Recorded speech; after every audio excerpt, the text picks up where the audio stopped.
19খন college প্ৰাদেশিকীকৰণ কৰা হ'ব 97 জন junior কলেজৰ শিক্ষক তেওঁলোক প্ৰাদেশিকৃত হ'ব 931 জন প্ৰবক্তা প্ৰাদেশিকৃত হ'ব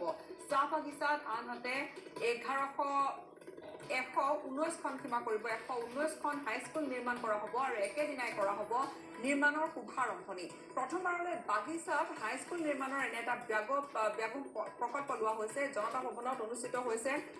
সংবাদমেল আৰু এই সংবাদমেলত এইখিনি ঘোষণা কৰে মন্ত্ৰী ডক্টৰ হিমন্ত বিশ্ব শৰ্মাই 15 আগষ্টৰ ভিতৰত অসমৰ কেবাখনো নতুন school college left over teacher এই সকলক আমি প্ৰাদেশিকৰণ কৰিব খুজিছো কিন্তু 15 আগষ্টৰ আগতে আমি খালি প্ৰথম লিষ্টখন ঘোষণা কৰিম আৰু বহুতত ফিজিক্যাল ইনস্পেকশনৰ প্ৰয়োজনীয়তা আছে গতিকে এন্টায়াৰ প্ৰসেসটো কমপ্লিট কৰোতে আমাক অক্টোবৰ নৱেম্বৰ মাহলৈকে লাগিব আৰু জানুৱাৰীৰ 1 তাৰিখৰ পৰাহে এই প্ৰাদেশিকৰণ কাৰ্যকৰী হ'ব আমি প্ৰথম অৱস্থাত যিখিনি স্কুল কলেজ ৰেডি কৰি লৈছো তাৰ এটা মই সম্যক ধাৰণা দিব খুজিছো ফাৰ্স্ট লিষ্ট আমাৰ ৱেবসাইটত 15 আগষ্টত ওলাব 15 আগষ্টত আমাৰ প্ৰথমখন তালিকা ওলাব যিখিনি প্ৰাদেশিকৰণ বিত্ত বিভাগে 15 আগষ্টৰ ভিতৰত অনুমোদন দিব গভৰ্ণমেণ্ট নটিফিকেশনো ওলাব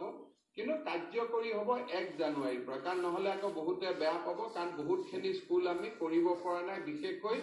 প্ৰাথমিক পৰ্যায়ত আমি হাতে দিব পৰা নাই কাৰণ ফিজিক্যাল ইনস্পেকশন লাগে আৰু কৰোনাৰ কাৰণে ফিজিক্যাল ইনস্পেকশন সম্ভৱ হোৱা নাই শ্ৰেণী আৰম্ভ নহলে ফিজিক্যাল ইনস্পেকশন নহয় গৈ তথাপিতো আমি সকলোবোৰক মিলাই 1 জানুৱাৰীৰ পৰা এফেক্টিভ হ'ব কাৰোবাৰ হয়তো নাম আগত ওলাব কাৰোবাৰ নাম পিছত ওলাব তাকে লৈ বহুত হুলস্থুল কৰাৰ প্ৰয়োজন নাই কাৰণ কিন্তু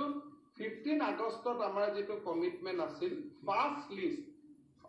প্ৰাদেশিকৰণৰ প্ৰথম তালিকাখন আমি 15 আগষ্টত প্ৰকাশ কৰিম আৰু নতুন শিক্ষা নীতিয়ে ঐতিহাসিক আখ্যা দিছে হিমন্ত বিশ্ব শৰ্মাই দ্বাদশ শ্ৰেণীলৈ সকলোৰে বাবে শিক্ষা পঞ্চম শ্ৰেণীলৈ বাধ্যতামূলক হ'ব মাতৃভাষা বিশ্ববিদ্যালয় নিয়ন্ত্ৰণত নাথাকিব মহাবিদ্যালয় প্ৰতিখন মহাবিদ্যালয় হ'ব স্বতন্ত্ৰ অনুষ্ঠান প্ৰাথমিকৰ পৰা মাধ্যমিকলৈ 4টাকৈ স্তৰত বিভক্ত কৰা হৈছে আৰু প্ৰতিটো শ্ৰেণীৰ বাবে থাকিব পৃথক প্ৰমাণপত্ৰ ছাত্ৰ ছাত্ৰীক পূৰ্ণ মানৱ সম্পদ হিচাপে গঢ়ি তোলাই হ'ব মূল লক্ষ্য অহা জানুৱাৰীৰ পৰা ব্লু প্ৰিণ্ট তৈয়াৰ কৰিব ৰাষ্ট্ৰীয় শিক্ষা নীতিয়ে দ্বাদশমান শ্ৰেণীলৈ বাধ্যতামূলক ভাৱে শিক্ষাৰ অধিকাৰক এক মান্যতা দিছে অৰ্থাৎ আগতে যি ধৰণে প্ৰয়াস চলোৱা হৈছিল যে প্ৰাথমিক পৰ্যায়লৈকে কোনো ছাত্ৰ ছাত্ৰীয়ে শিক্ষা গ্ৰহণৰ পৰা বাদ পৰিব নালাগে এতিয়া দ্বাদশমান শ্ৰেণীলৈ কোনো ল'ৰা ছোৱালীয়ে শিক্ষাৰ পৰা বঞ্চিত নহব এনে এক ঐতিহাসিক ঘোষণা ৰাষ্ট্ৰীয় শিক্ষা নীতিয়ে গ্ৰহণ কৰিছে দ্বাদশমান শ্ৰেণীলৈ যেনেকৈ প্ৰাথমিক বিদ্যালয়ত মধ্যাহ্ন আহাৰ পুৱাৰ ভোজন আদি দিয়াৰ কথা আছিল ইয়াক দ্বাদশমান শ্ৰেণীলৈ আগবঢ়াই দিয়া হৈছে আৰু এই প্ৰাথমিক আৰু মাধ্যমিক শিক্ষাক 4টা স্তৰত বিভক্ত কৰা হৈছে বৰ্তমানৰ নাৰ্সাৰী আপাৰ কেজি লোৱাৰ কেজি 1 and 2 অৰ্থাৎ দ্বিতীয়মান শ্ৰেণীলৈকে এতিয়া প্ৰথম 5টা আমাৰ প্ৰাথমিক শিক্ষাৰ প্ৰথম স্তৰ হিচাপে গণ্য কৰা হ'ব অৰ্থাৎ এতিয়া আমি যেটো ক্লাস 5 বুলি কওঁ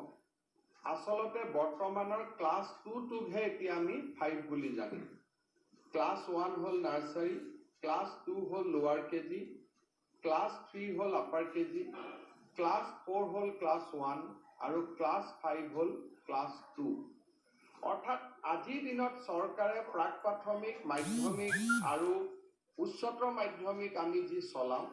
বৰ্তমান তাক আমি 4টা ভাগত বিভক্ত কৰিব লাগিব প্ৰথম ফাউণ্ডেশ্যন হল তাৰ পৰৱৰ্তী পৰ্যায়ত আজিৰ প্ৰাথমিক হল তাৰ পিছত আমাৰ উচ্চ প্ৰাথমিক হল তাৰ পিছত মাধ্যমিক হল ইয়াতে গোটেই কেইটা পৰ্যায়তে আমাৰ up to class 5 লৈকে তাৰ মানে বৰ্তমানৰ class 2 লৈকে আৰু নতুন class 5 লৈকে মাতৃভাষাতে বিদ্যালয়ৰ পাঠ্যক্ৰম চলাব লাগিব। আৰু 1 ছেপ্টেম্বৰৰ পৰা বিদ্যালয় খোলাৰ আছে সম্ভাৱনা। 30 আগষ্টৰ ভিতৰত শিক্ষকে টেষ্ট কৰিব লাগিব নিজকে। 30 আগষ্টৰ ভিতৰত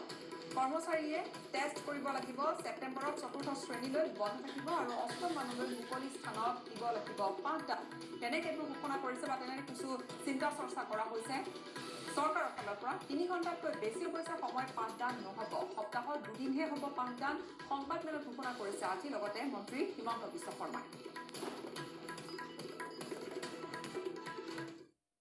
ক্লাছ 4লৈকে কমপ্লিটলি বন্ধ থাকিব ছেপ্টেম্বৰ মাহটো। আপ টু ক্লাছ 4 একো নহ'ব।